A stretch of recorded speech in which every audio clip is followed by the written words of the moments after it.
삭개오와 예수님의 만남을 같이 한번 해보실까요? 최고의 만남, 최고의 축복, 바로 이 최고의 만남, 최고의 축복이 삭개오와 우리 예수님과의 만남이었습니다. 오늘 우리가 함께 읽은 이 본문의 말씀에는 삭개오라는 사람이 등장합니다. 성경은 삭개오를 여리고 세관의 세리장이다, 그렇게 소개하고 있습니다. 오늘날로 말하면 세무서장 정도 되는 그런 사람입니다. 삭개오는 물질적으로는 큰 부요를 누리는 삭개오였지만 정신적으로는 피폐했고 마음도 가난한 그런 사람이었습니다. 더불어 끊임없이 죄인이라는 지목을 받는 가운데 나는 하나님의 백성으로부터 제거된 사람이라는 이런 어떤 불안감이 그의 마음을 사로잡고 있었습니다. 그런데 소식이 들려왔습니다. 우리 예수님께서 여리고를 통과하신다라는 그런 소식을 들었습니다. 예수님이 바로 여리고를 지나가신다라는 그 소문을 듣고 예수님 지나가시는 길목에 나갔습니다. 그런데 웬일입니까? 수많은 군중들이 예수님 주변에 둘러싸여 있었습니다. 키가 작은 삭개오는 그 예수님이 계신 곳으로 나아갈 수도 없었습니다. 그분을 볼 수도 없었습니다. 어떻게 하면 예수님을 뵐 수 있을까? 거룩한 열망을 가지고 주변을 살펴보니 그곳에 뽕나무가 있었습니다. 우리 새롭게 번역된 성경에는 돌무화과나무가 있었습니다. 이 돌무화과나무는 애들이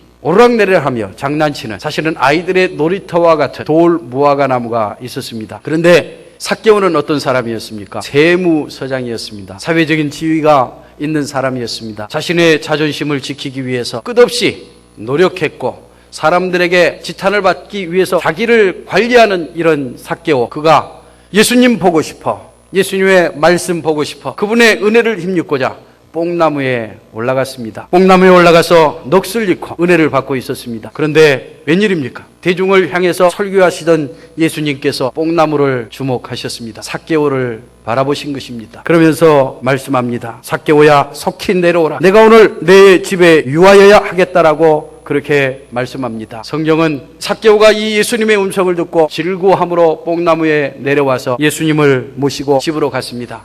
그리고 잔치를 배설했습니다. 삭개오는 그동안 그가 간직하고 있던 모든 인생의 문제들이 예수님의 그 말씀 앞에서 사라지게 되었고 그가 여전히 하나님의 백성이라는 확신을 갖게 되었습니다. 모든 인생의 문제를 해결 안 받고 구원을 확신하며 그 구원에 감격하던 삭개오, 우리 예수님에게 이렇게 고백합니다. 주여 보시옵소서, 내 소유의 절반을 가난한 자들에게 주겠사오며 만일 누구의 것을 속여 빼앗은 일이 있으면 내 갑절이나 갚겠나이다 라고 그렇게 말했습니다. 본래 유대의 율법에는 누구의 것을 부정한 방법으로 빼앗은 그런 사람은 5분의 1을 더하여 갚아야 하는 이런 어떤 법이 있었습니다. 그런데 이 삭개오가 절반을 가난한 사람들에게 주고 누구의 것을 속여 빼앗은 일이 있다면 4배나 갚겠다. 삭개오가 얼마나 부자였는지 모르지만 아마 예수님 만나고 그는 알거지가 되지 않았을까, 그런 생각을 해봐요. 이런 위대한 결단을 이 삭개오가 하게 됩니다. 사람은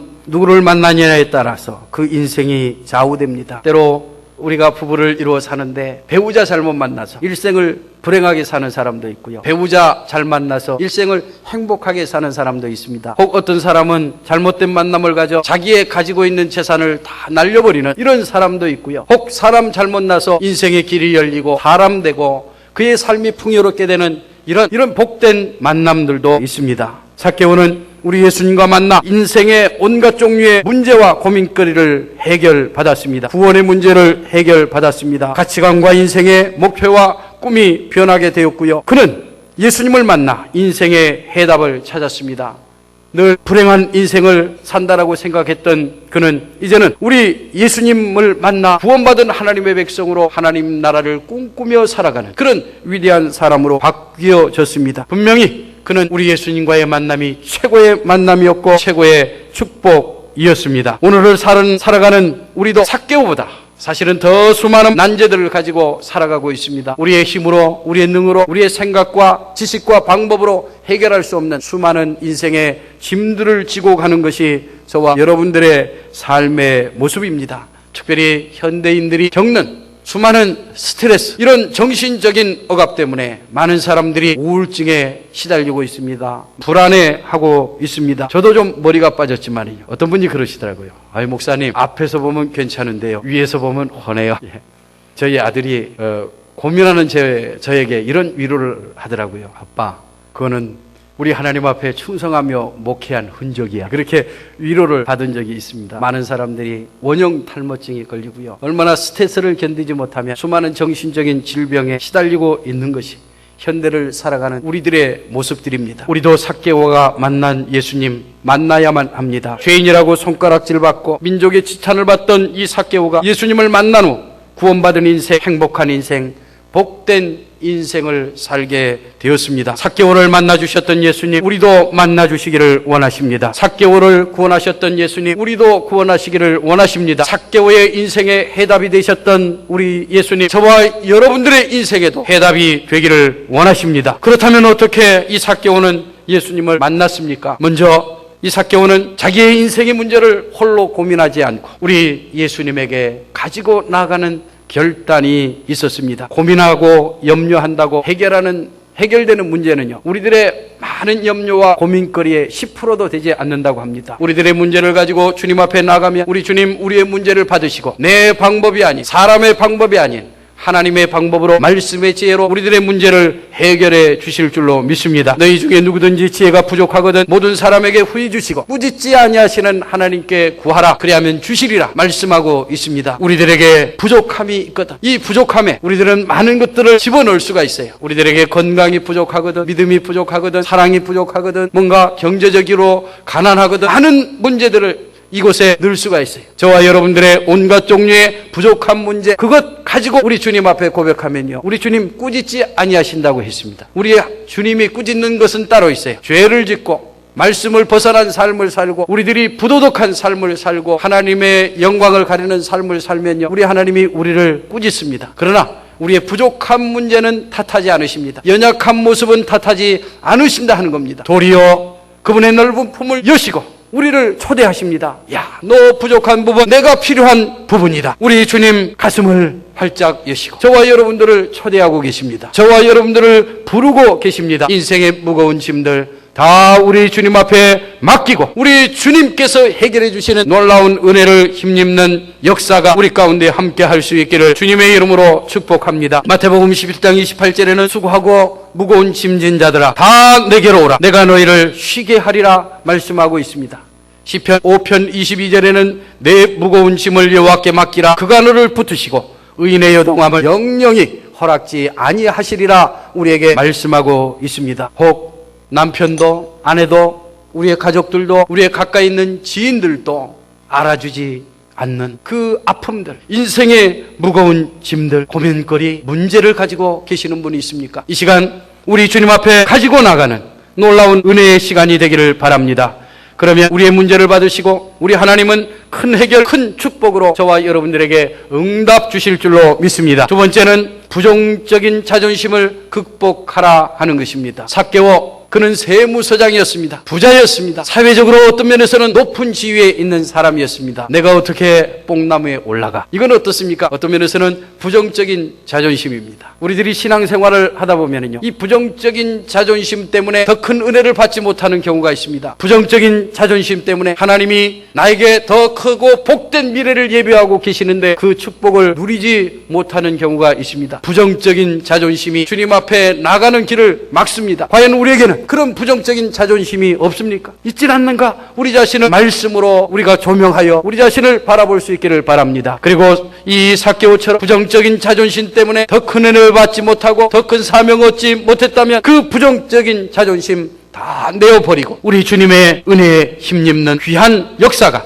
저와 여러분들 가운데 함께 하기를 주님의 이름으로 축원을 드립니다. 할렐루야. 삭개오가 정말 그 자존심 버리고 이제 뽕나무에 올라갔습니다. 이제 우리 예수님이 은혜 주실 차례예요. 대중을 향해서 말씀을 가르치시던 그 예수님께서 뽕나무를 바라보신 겁니다. 다시 말하면은 이 삭개오는요, 자존심 버리고 영적인 열망을 가지고 뽕나무에 올라갔더니 우리 하나님께 주목받은 인생이 된 것입니다. 우리들이 부정적인 자존심 다 내어놓고 때로는 어린아이처럼 우리 주님 앞에 부르짖고 우리 주님 앞에 나간다면 우리 주님께 주목받는 인생이 되실 줄로 믿습니다. 저와 여러분들의 기도하는 열정이 우리 주님 앞에 주목받기를 주님의 이름으로 축원을 드립니다. 예수님 닮은 섬김이 우리 주님 앞에 주목받기를 주님의 이름으로 축복합니다. 우리의 봉사와 우리의 헌신이 우리의 사랑과 우리의 용서가 우리의 경건한 삶, 우리의 전도, 우리의 주님을 향한 거룩한 열망이 우리 주님께서 주목하시는, 주목받는 인생들이 되기를 주님의 이름으로 축원을 드립니다. 우리 주님께서 우리의 삶을 주목하시면 어떤 일이 일어납니까? 삭개오처럼 그렇게 인생이 변화되고 인생이 새로워지고 정말 그의 목적과 가치관이 바뀌고 우리 주님을 향한 비전을 향하여 새롭게 일어나는 그런 인생이 될 줄로 믿습니다. 삭개오의 또 하나의 위대한 행동이 있었습니다. 그 삭개오는 자신의 자리에 우리 예수님을 모셔드렸습니다. 우리가 우리의 인생의 중심에 모셔드려야 하는 그 예수님은 과연 어떤 분이십니까? 오늘 우리들이 읽은 말씀 6절 7절을 보면 이렇게 말씀합니다. 급히 내려와 질구하며 영접하거늘 뭇 사람이 보고 수군거려 이르되 저가 죄인의 집에 유하러 들어갔도다 하더라 말씀하고 있습니다. 우리 예수님은요, 죄인을 구원하시기 위해서 죄인처럼 되시는 사랑의 예수님이심을 믿으시기를 바랍니다. 학교 다닐 때 조금 말썽을 부린 적이 있었습니다. 그래서 선생님이 내 부모 데려와 하는 이런 명령을 받았습니다. 그런데 우리 누님 한 분이 계셨어요. 부모님 대신에 누님이 학교에 찾아와가지고 선생님 앞에 무릎을 꿇고 얼마나 비는지요. 앞으로는 사람 만들 테니 한 번만 용서해 주세요. 그렇게 죄인 아닌 죄인이 저 때문에 죄인이 되는 그런 모습을 지켜보면서 야, 이렇게 살아서는 안 되겠다, 착한 사람 돼야 되겠다 하는 이런 마음의 결단을 가졌던 적이 있습니다. 우리 예수님 죄인인 삭개오의 집에 들어가신 겁니다. 사람들에게 손가락질 받는 것 그거 두려워하지 않으셨습니다. 내가 삭개오를 구원하는 일이라면 내가 죄인을 되는 것도 내가 손가락질을 당하는 것도 나의 자존심이 뭉그러지는 것도 결코 우리 예수님 마다하지 않으셨다라는 것입니다. 이 사랑으로 저와 여러분들에게 다가오시는 예수님을 이 시간 만나시는 우리 삼성가족들 다 되시기를 주님의 이름으로 축원을 드립니다. 그 예수님을 바로 그의 삶의 중심에 모셔드린 겁니다. 단순히 그분을 나의 기도를 들어주시는 어떤 일꾼, 우리가 종종 그러잖아요. 우리들의 기도를 보면은요, 다 이렇게 해주세요, 저렇게 해주세요. 우리 예수님은 우리를 돕는 일꾼에 불과한 그런 기도를 드리는 경우가 우리가 참 많아요. 그런데 삭개오는 그러지 않았습니다. 자기의 인생을 진정으로 경영할 목자로 우리 예수님을 모셔드린 거예요. 자신의 인생을 진정한 구원자로 삭개오는 그 마음의 중심에 예수님을 모셔드린 것입니다. 이제는 그의 삶을 다스리고 통치하실 이 삭개오의 진정한 왕으로 예수님을 모셔드린 것입니다. 그의 결단을 보면 그는 어떻게 우리 예수님을 모셔드렸는가 알 수 있는 거예요. 과거에는 그의 멋대로 살았습니다. 감정대로 살았습니다. 생각대로 살았어요. 자신의 그릇된 욕망과 탐욕에 이끌려 이 삭개오는 살았어요. 그래서 큰 부자가 되었던 겁니다. 민족들의 아픔과 고통 생각하지 않고 치부하면 되었던 거예요.